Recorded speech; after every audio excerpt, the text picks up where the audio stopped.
Essa nomeação do Gabriel Galípolo para a diretoria de política monetária do Banco Central, ela tem enorme relevância porque ela ajuda na definição dos juros. Esse é um dos principais eixos de atuação do presidente Lula no momento. Confira. No cargo, Galípolo será o responsável, entre outras coisas, por administrar a execução dos instrumentos de política monetária e cambial para atingir a meta da Selic e regular o funcionamento dos mercados. Além dele, também foi indicado Ailton de Aquino Santos para a diretoria de fiscalização do banco. Com a entrada dos novos nomes, a gestão Lula terá pela primeira vez indicados próprios para participar diretamente das decisões relacionadas à taxa básica de juros. O anúncio é feito diante da insatisfação do governo com o presidente do Banco Central, Roberto Campos Neto, pelo atual patamar da taxa Selic, visto como prejudicial à atividade econômica. Nós estamos procurando entrosamento, todo mundo é testemunha do esforço que vem sendo feito de parte a parte. Não estou aqui querendo, mas de parte a parte, no sentido de permitir uma coordenação maior das políticas fiscal e monetária.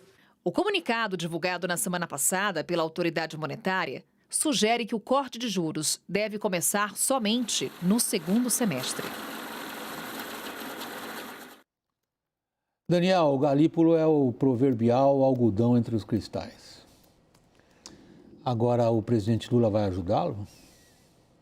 William, veja, uma percepção muito detectada tanto no Banco Central quanto na Fazenda. No pior momento da relação entre Roberto Campos Neto e governo nos últimos meses, quem mais atuou ali para manter uma linha direta de diálogo e diálogo respeitoso foi Gabriel Galípolo. Ele tem conversado pelo menos uma vez por semana com Roberto Campos Neto, manifestando divergências, mas divergências técnicas, estritamente técnicas. Por exemplo, Campos Neto defende uma linha muito mais de que política monetária é o remédio para quase todas as coisas. Galípolo tem uma tendência de ver medidas macroprudenciais que fogem da política monetária como um remédio complementar. Então, acho que é muito mais do que caracterizar um e outro como ortodoxo e heterodoxo. As coisas são mais complexas. O ponto é que Galípolo vai travar ali no Copom um debate de ideias. Certamente vai discordar, mas a gente fica com a impressão aqui de que num Copom com 9 integrantes, todos têm opiniões muito sólidas. E, na verdade, quem dita as regras ali, quem puxa a discussão, costuma ser o presidente, diretor de política monetária, diretor de política econômica. Tendo ali um voto possivelmente divergente de Galípolo, a intenção do governo é que haja esse debate de forma mais intensa. No final do ano, o governo terá a capacidade de trocar mais 2 diretores, então talvez sejam 4 dos 9. Mas acho que o Galípolo ali vai ser uma voz de discordância, mas não uma discordância como cachorro louco, não. Uma discordância com argumentos técnicos e que podem convencer o restante da diretoria. Pelo menos essa é um pouco a esperança que tem o governo Lula nessa nomeação. É bastante frutífero a gente imaginar o Comitê de Política Monetária dedicado a um debate sobre doutrinas econômicas, afinal de contas, quais são os fatores que levam à queda de juros, se a política fiscal tem uma relação de causa e efeito imediata, com uma desejada por todos nós queda da taxa de juros, em que medida que a impetuosidade de um chefe do executivo mais atrapalha do que ajuda na queda dos juros. Seria muito bonito, muito frutífero esse debate. Porém, Lula tem demonstrado claramente que ele não perdoa, ele está indo na jugular do presidente do Banco Central. Ele disse que o presidente do Banco Central não tem compromisso com o Brasil. Isso aí já está na beira, eu acho, de uma ofensa pessoal que pode virar o processo se alguém for até a última consequência de uma coisa dessa, que já é pessoal. Isso já é uma ofensa pessoal. Agora, como é que isso vai se combinar com o Galípolo? Não, William, bom, só um bastidor, Roberto Campos Neto ligou para o Galípolo hoje, né, parabenizando pela indicação, dizendo que ele vai gostar, que vai ser muito bem recebido, por aí vai. Tem uma questão ali, e eu sempre, nas minhas intervenções sobre esses ataques do Lula ao Roberto Campos Neto, eu coloco isso aqui, o que é palanque, o que é bravata política, o que é o Lula palanqueiro, o que é fato. Lula, concordo, vários ataques, inclusive recentes, né? Lá de Londres. Não foi agora na coroação, na coroação do rei, ok. mas na hora de nomear, ele nomeia alguém que agrada o Roberto Campos Neto. Que não está lá com a missão, como os meninos disseram, de fazer um confronto cachorro louco, como o Daniel colocou, de fazer um debate. Inclusive, pela minha percepção hoje nas conversas, o Galípolo ele não vai lá, talvez nem dar um voto divergente nesses 9 votos do Copom, porque apareceria, seria uma derrota, né? Porque eles são 2. Serão 2 indicados do Lula contra os outros 7 que já estão lá no Copom. Seria marcar muito uma derrota do governo e uma visão minoritária da política econômica do governo se o número 2 da economia fosse derrotado numa próxima intervenção. Ele entra, pelo que me disseram, pessoas do governo, num contexto de redução de taxa de juros, numa tendência já favorável. E ele vai fazer exatamente esse jogo. Ele não vai entrar lá para fazer um ataque frontal, mas mostra para mim que essas falas do Lula, elas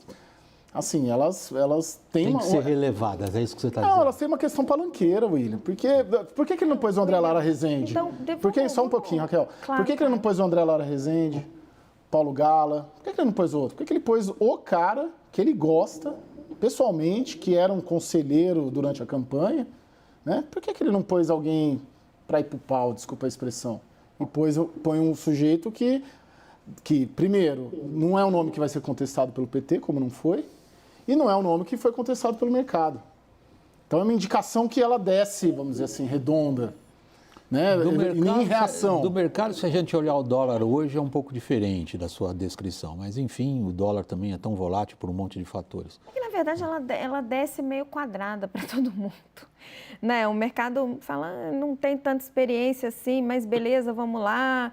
E aí o PT tem uma ala do PT que não gosta do Galípolo, nunca gostou, mas também não consegue criticar. Mas assim, vamos colocar as coisas às claras em relação ao Lula e ao Banco Central.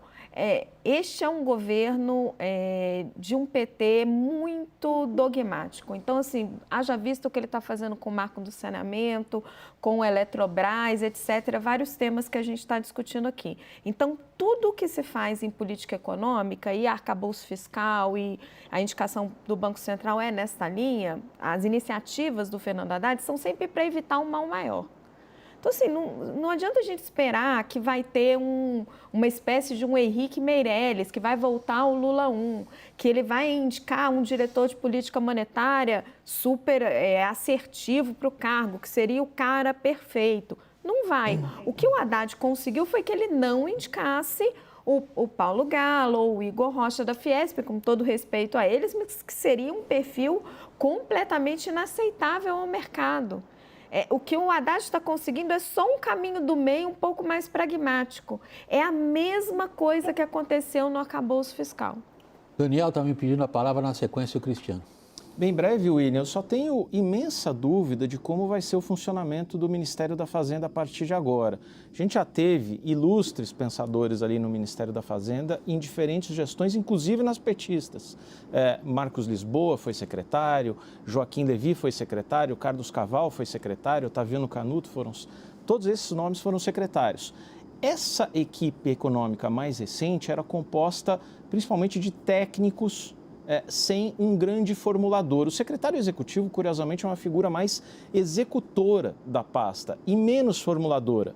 O Gabriel Galípolo destoava um pouco disso. A gente viu o dedo do Galípolo em todas as medidas, até mesmo no arcabouço fiscal, em todas as medidas e propostas anunciadas pelo Ministério da Fazenda desde o início do ano. E ele exercia esse papel de o grande pensador, o grande formulador do Ministério da Fazenda até agora. Não vejo na equipe um substituto imediato para esse papel que o Gabriel Galípolo exercia. Então, esse é um questionamento que fica para mim particularmente. O Daniel, acho que mais do que o formulador, o negociador. Porque ele estava sempre fazendo a interlocução com Lira, interlocução com o Pacheco. Por exemplo, a apuração que eu tenho é que Arthur Lira não gostou. A impressão dele era falar assim, poxa, mas Gabriel, você vai sair do lado do Haddad agora, antes de aprovar a reforma tributária, antes de aprovar o arcabouço fiscal? Então, assim, fica um pouco mais entalada ali a relação com o Congresso. O Fernando Haddad vai ter que assumir mais as rédeas disso, mais do que ele... Ele já está fazendo um pouco isso, mas ele vai ter que entrar mais. Cristiano. Bom, muito provavelmente, William, o Galípolo, houve hoje uma grande pergunta no mercado, né? A gente recebeu muito essa indagação, se o Galípolo já, eventualmente, conseguiria participar da próxima reunião do Copom, que acontece nos dias 20 e 21 de junho.